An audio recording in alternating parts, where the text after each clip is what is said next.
Before you underestimate the damage that Fani Willis is causing the criminal justice system, understand how she is single-handedly destroying the criminal justice system. And when you say that, people think, I think you're kind of exaggerating. No, not I'm not exaggerating this one. This is the truth. And it works something like this. First and foremost, they overcharge the president with something which is just mind-boggling. Now, technically speaking, you're not doing anything that is against the law. If you follow the law itself, there's nothing that prevents her from doing what she's doing, even though it's excessive and uncompromised and unimaginable and unparalleled. Let me give you an example. The police are able to stop people, right, for speeding. You know that. But if a police officer were to follow you constantly, everywhere you went, there was this car behind you. And if you went 31 miles an hour, you get pulled over. And you're speeding. They actually can track you. The police officer has the radar machine, and can calibrate it, has all the documentation, and without any question whatsoever, it 100% guaranteed involves itself in a legitimate stop of you. Is it unconstitutional? Well, you can argue, not really. I mean, aggressive policing is not protected against. We don't have such a thing as protective policing. I don't even know what the hell that means. But the issue then becomes, well, what is it exactly? What is it?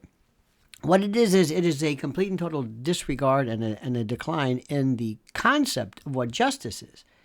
Because that's not the way it works. You can have a totalitarian regime, a police state, without it violating the Constitution. There are extremes. Also, let me give you another example.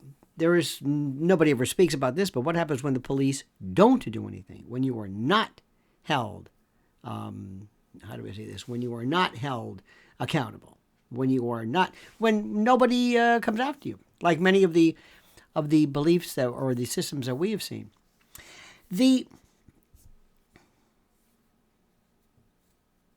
incomprehensible nature of her is missed because of the fact that she's this brash, braggadocious, insufferable, arrogant woman.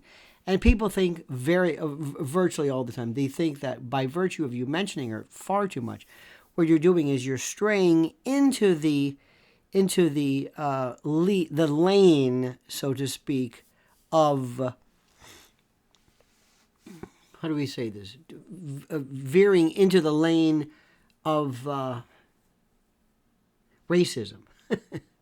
Because whenever you go after a black woman or man, you are invariably going to be called a racist. And it's become part and parcel. It's like a part of the kata. If you do this, it's become patellar, it's become axiomatic, it's become almost Pavlovian, this response that you have to do.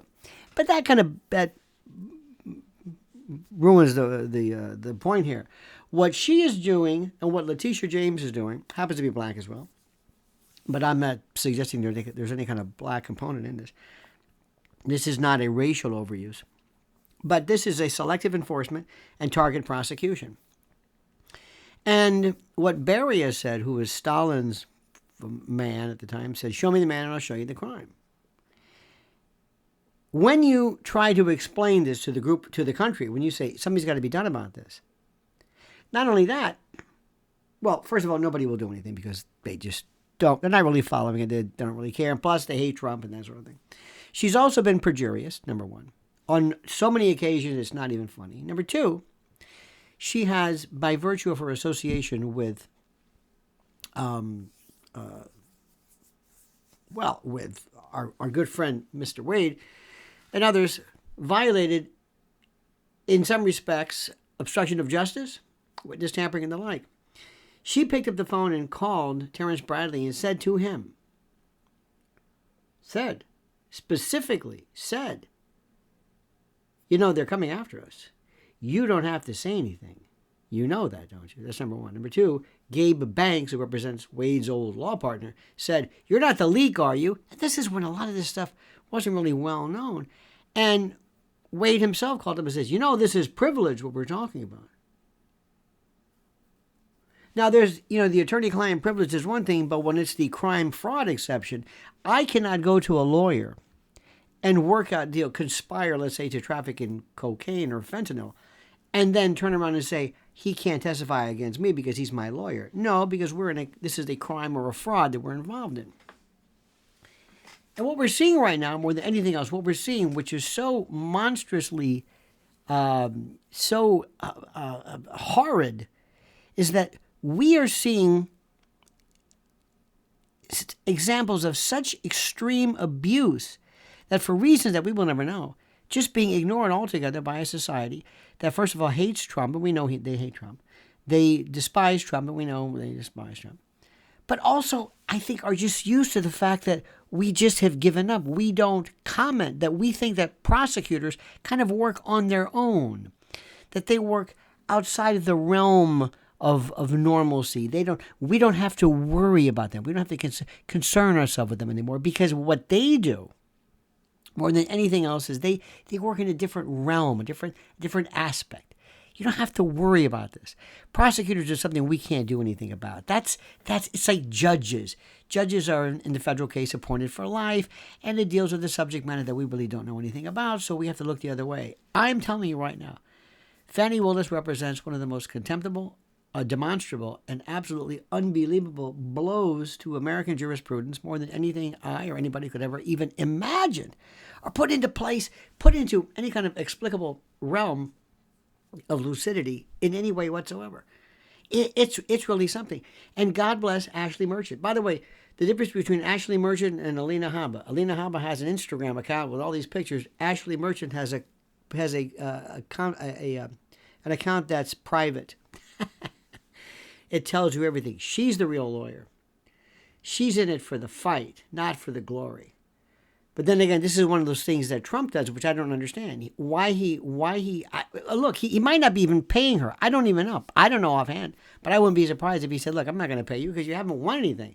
These are two loser cases, but I got to have somebody show up for me. So you know what? Might as well be you. And okay, whatever. Do whatever you want to do. Do what you have to do. But this is Alina Habba, by the way. She's more interested in being the lawyer babe than in doing a good job. Ashley Merchant, God bless her. By the way, in 2016, Ashley Merchant actually campaigned for Nathan Wade, who was running for judge. And she said later on that, well, he was actually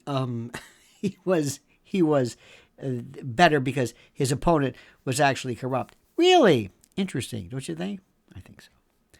In any event, dear friends, think about this. Pay attention. Do not dismiss this as some kind of a unimportant case. Do not think that this is somebody being spiteful or whatever. This is the real McCoy, as they say. This is something which is so incredible, so frightening, so unbelievable. Nothing that I know of can really explain how deadly and how horrible this is. Because when we lose our criminal justice system, we've lost everything. And it starts here, and the way it proliferates is when we look the other way. When we figure, well, this is something I just don't know anything about. Trust me, you do. All right, dear friend, please like this video, subscribe to the channel. Make sure you hit that little like button so you're notified of live streams and new videos. And whatever you do, I beg, beseech, implore, and import you to comment as you see fit.